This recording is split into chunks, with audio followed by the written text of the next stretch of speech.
When it comes to Magic the Gathering, we have some Titanic-sized problems coming up. Like this guy. Hey, what is this? What do you mean we have no more budget for the end of the year? You know, come on, we gotta talk about this. You're making me look low rent. Greetings, owners of fine luxury cardboard rectangles. We are here today to talk about a brand new spoiled card from Theros Beyond Death. We're going to be taking a look at a brand new saga. Let's just go ahead and get it up on the screen right now so we can dive right in.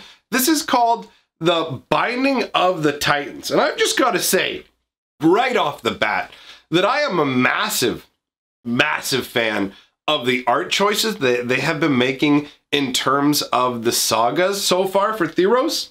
Now, we've only seen a couple. We've seen the red one we talked about in a previous video, the Akroan War, the Binding of Titans here, and the artwork has surfaced for another one involving Elspeth with a massive Phyrexian beast, a Phyrexian obliterator is poised at the top of the artwork. Anyways, it looks absolutely amazing. I just wanted to mention that I'm really digging the way that they've been doing the saga artworks. But today we have the Binding of the Titans. So this is one green, one colorless. As the saga enters the battlefield, and each time during your draw step, you go through one of each of the phases of this card. Sagas are a little bit different than your normal Magic cards. If you weren't around for Dominaria, you might not be familiar with how they work. It's basically the concept behind a saga is that it's supposed to encapsulate a period in time, a period in history. This is almost like a story being told to you later on. So, the first thing that happens when you play this enchantment is each player puts the top 3 cards of their library into their graveyard. And let's just take a moment now to stop and realize how weird it is to see an ability like this on a green card. I was gonna say green creature for some reason, and it's probably because my brain started to think about the Green Cavalier from 2020 and how it mills cards off your deck into your graveyard. But we have that sort of self-mill to a degree in green, but being able to mill your opponent's deck, even if you're milling yourself at the same time, it feels really weird and non-green. This is a weird time in Magic history, my friends, because green seems to be kind of sprawling out and going, I would like a bit of all of the color pie. You know, normally the colors are differentiated by their abilities and the color pie keeps them in their lane, while green's just kind of sprawling out at the back of the bus with his arms spread out over 5 seats going, these are all mine, son.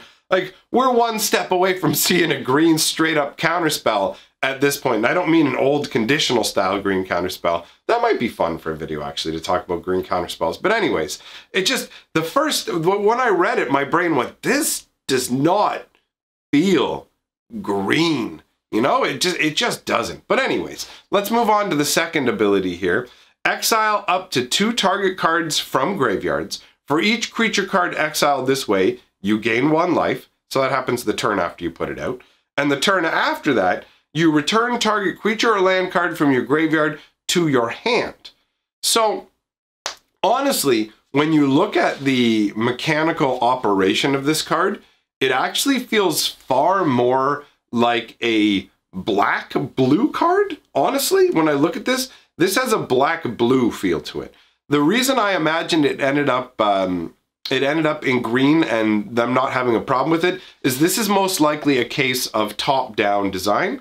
There's different styles of design, and top-down design is actually one that I'm a fan of because it places flavor above other concerns. So basically, it's like you look at it and go, okay, does this card make sense from a flavor perspective? If it does, we will allow for color pie breaks, things that don't make sense in the color, as long as it fits the flavor of what we're going for with the card.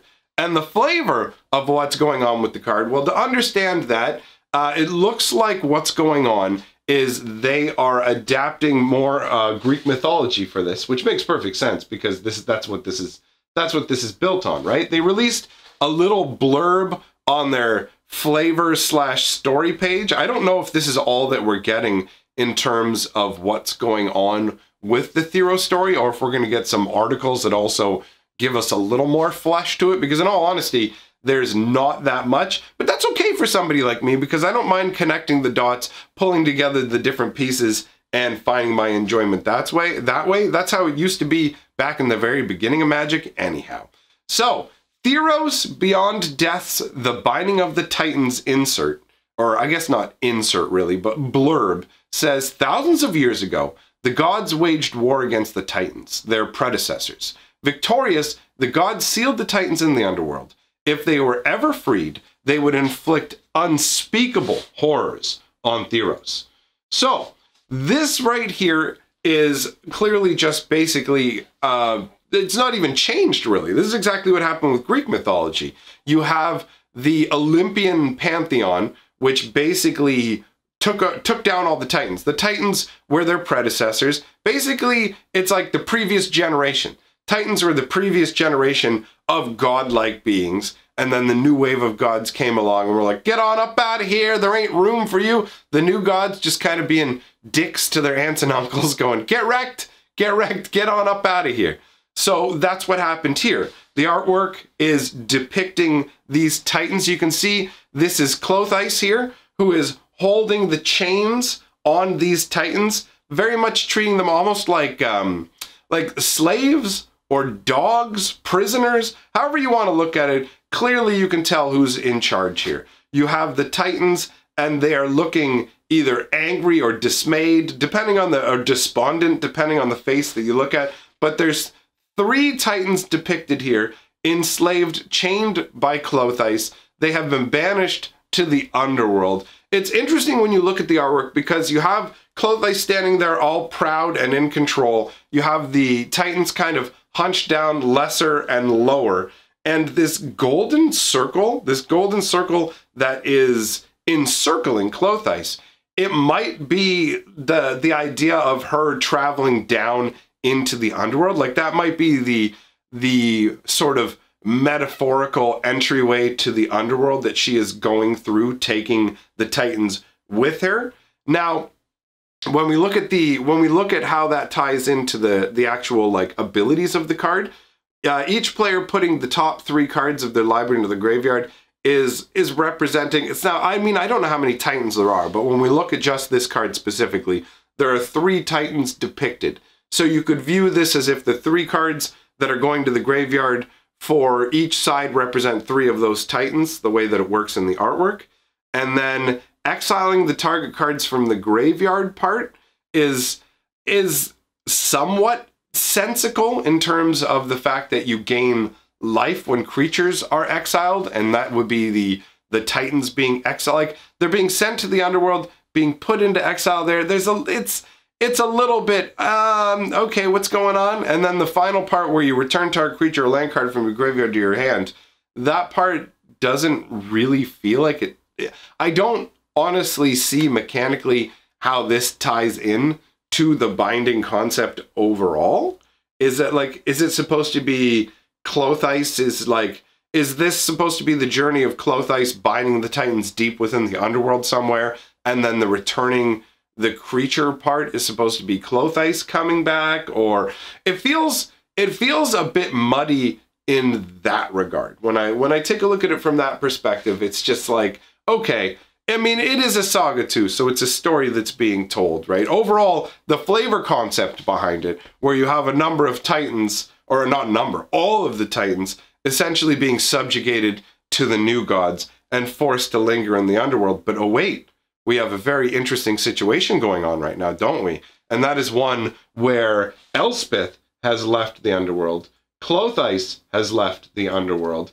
So there are now rents in the underworld, porous holes as they're described, where the people who are residing in the underworld can return to the real world, the land of the living.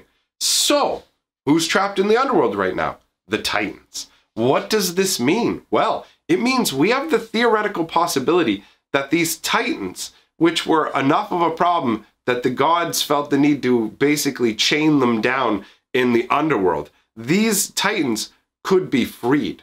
They could escape, right? What like, there's nothing to stop them from leaving the underworld now that there's holes in the underworld, except for the fact that they are, like, at least metaphorically chained, probably imprisoned somewhere specifically, right?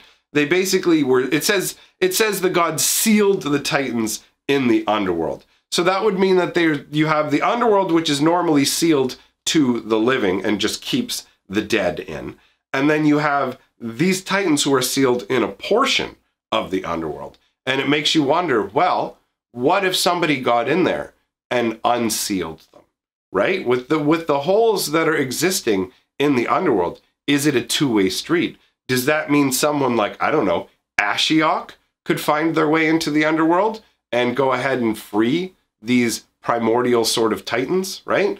These progenitor Titans that the gods fear so much that they had to seal them away and could subdue them, but apparently couldn't destroy them? Are the Titans that powerful where the gods actually can't wipe them out? And what will the face of Theros look like if gods have been running rampant on it? Or not gods, obviously gods are running rampant on it. I mean Titans. Will we have maybe lost the existence of some gods? Because we haven't seen everything that's coming in this Theros set, right? There are unanswered questions about this set. One of the ones I'm really curious about is, why is Elspeth's spear dripping with that blackness? Is that supposed to be like from Ashiok? There's some people who are throwing around the concept that it might be, oh, Phyrexian oil. I feel like that's highly unlikely, but that would be pretty crazy if there was some sort of Phyrexian influence. I think the only thing we're going to see anything Phyrexian on is the saga that involves the Phyrexian and Elspeth. And the artwork for that is incredible. Just like the artwork on this card is incredible. I love this big sort of wall slab kind of statue. There's all kinds of different names for these sort of things. And I don't actually know what you would call one of these big marble statues with this all kind of carved in. It doesn't really feel like a statue, right? But I mean, maybe there's a broader definition of statue than I am aware of. Either way, I think that the flavor behind this card is really cool. I think the abilities of the card kind of reflect what the card itself is. And I think power level wise, the card feels actually kind of underwhelming, to be real. It doesn't feel super strong. It feels all right. I have no idea though. I mean, so cards like this also depend on what you can combine them with, right? So either way, I thought the artwork was stunning. This was definitely a card I wanted to talk about. Let me know what you guys think in the comments below about this goodness here. I want to say a big thank you to all my patrons and channel members for supporting what I do here. I genuinely appreciate it. And my friends, remember, together we are the sixth color of magic.